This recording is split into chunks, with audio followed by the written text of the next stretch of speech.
ప్రస్తుతం దేశవ్యాప్తంగా ఎక్కడ చూసినా కూడా శ్రీరామ నామస్మరణ వినిపిస్తుంది. ఎందుకంటే దశాబ్దాల హిందువుల కల నెరవేరింది. ఏకంగా శ్రీరామ జన్మభూమి అయిన అయోధ్యలో ఇక రాముడి విగ్రహ ప్రాణప్రతిష్ఠ కార్యక్రమం ఇటీవల అంగరంగ వైభవంగా జరిగింది. అయితే అయోధ్యలో శ్రీరాముడు విగ్రహ ప్రాణప్రతిష్ఠ రోజున దేశమంతా ఎక్కడ చూసినా శ్రీరామంటూ అందరూ రాముడి నామస్మరణ చేశారు. ఇక దేశవ్యాప్తంగా అన్ని చోట్ల ప్రత్యేకంగా పూజలు చేయడమే కాదు, అన్నదాన కార్యక్రమాలు కూడా నిర్వహించారు. గజం కేవలం 4500 రూపాయలతో 165 గజాల భూమి కేవలం 8 లక్షలు మాత్రమే. అయోధ్య శ్రీరాముని ఒక్కసారైనా దర్శించుకోవాలని భక్తులు తరలి వెళ్తున్నారు. అయితే అయోధ్య భార్య భర్తల మధ్య చిచ్చు పెట్టింది. ఇదేంది, వీళ్ళిద్దరి మధ్య అయోధ్య చిచ్చు పెట్టడం ఏంటని అనుకుంటున్నారా? అయితే ఈ స్టోరీ చూడాల్సిందే. మరి చిన్న చిన్న విషయాలకే విడాకులు కావాలని కోర్టుకు వచ్చిన వారు కూడా ఉంటారు. అయితే తాజాగా పెళ్లైన 5 నెలలకే విడాకులు కావాలని ఓ భార్య కోర్టుకెక్కింది. ఓ భర్త భార్యని ఎలాగే అయోధ్యకి తీసుకెళ్లాడు. ఇలా అయోధ్యకు తీసుకెళ్లాడు అన్న కారణంతో భర్తకు విడాకులు ఇవ్వడానికి సిద్ధమైంది ఆ భార్య. అదేంటి, అయోధ్యకు తీసుకెళ్తే గొప్పగా ఫీల్ అవ్వాలి కానీ విడాకులు ఇవ్వడం ఏంటని అనుకుంటున్నారు కదా. అసలు ఏం జరిగిందంటే, భర్త హనీమూన్ కోసం గోవాకి బదులు అయోధ్యకు తీసుకెళ్లడంతో భార్య విడాకులు కోరిన ఘటన మధ్యప్రదేశ్లోని వెలుగులోకి వచ్చింది.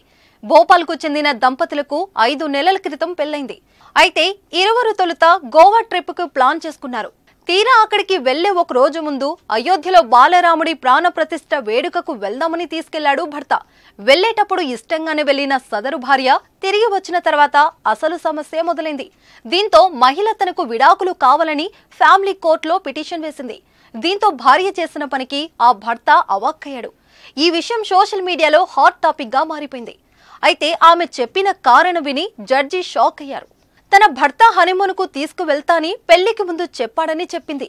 గోవాకు తీసుకెళ్తాని చెప్పి అయోధ్య వారణాసి తీసుకెళ్లాడని పేర్కొంది. మొదట గోవాకని చెప్పి అయోధ్య వారణాసికి విమాన టికెట్లు బుక్ చేసినట్లు చెప్పింది. అయితే అక్కడి నుంచి గోవాకు వెళ్దామంటే తనకు వీలు కాదని చెప్పినట్లు తెలిపింది. ఈ విషయం కూడా వెళ్లడానికి ఒక రోజు ముందే తనకు తెలిసిందని పేర్కొంది. ఏదో ఒక విధంగా ఆ ట్రిప్పుకు వెళ్లి వచ్చినట్లు తెలిపింది. ఇంటికి వచ్చిన 10 రోజుల తర్వాత ఆ భార్య విడాకుల పిటిషన్ కోర్టులో వేసింది. తన భర్త సాఫ్ట్వేర్ ఉద్యోగం చేస్తున్నాడని, జీతం కూడా బాగానే సంపాదిస్తున్నాడని తెలిపింది. తాను కూడా ఒక మంచి ఉద్యోగం చేస్తూ డబ్బులు సంపాదిస్తున్నట్లు చెప్పింది. ఎలాంటి ఆర్థిక ఇబ్బందులు లేకున్నా విదేశాలకు తీసుకెళ్లేందుకు నిరాకరించాడని తెలిపింది. అయితే తనపై ఆధారపడి తల్లిదండ్రులు ఉన్నారని, వారిని జాగ్రత్తగా చూసుకోవాల్సిన బాధ్యత తనదేనని ఆమె భర్త చెప్పినట్లు ఆ భార్య పేర్కొంది.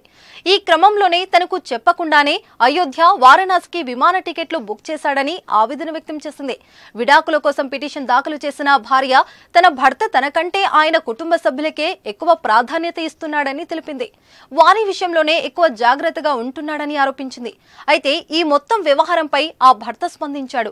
తన భార్య అనవసరంగా ఈ విషయంపై రాద్ధాంతం చేస్తుందని వాపోయాడు. విడాకుల పిటిషన్ దాఖలు చేసిన నేపథ్యంలో భోపాల్ ఫ్యామిలీ కోర్టు వారిద్దరికీ కౌన్సిలింగ్ నిర్వహించింది. చూడాలి మరి కోర్టు ఏం చెబుతుందో.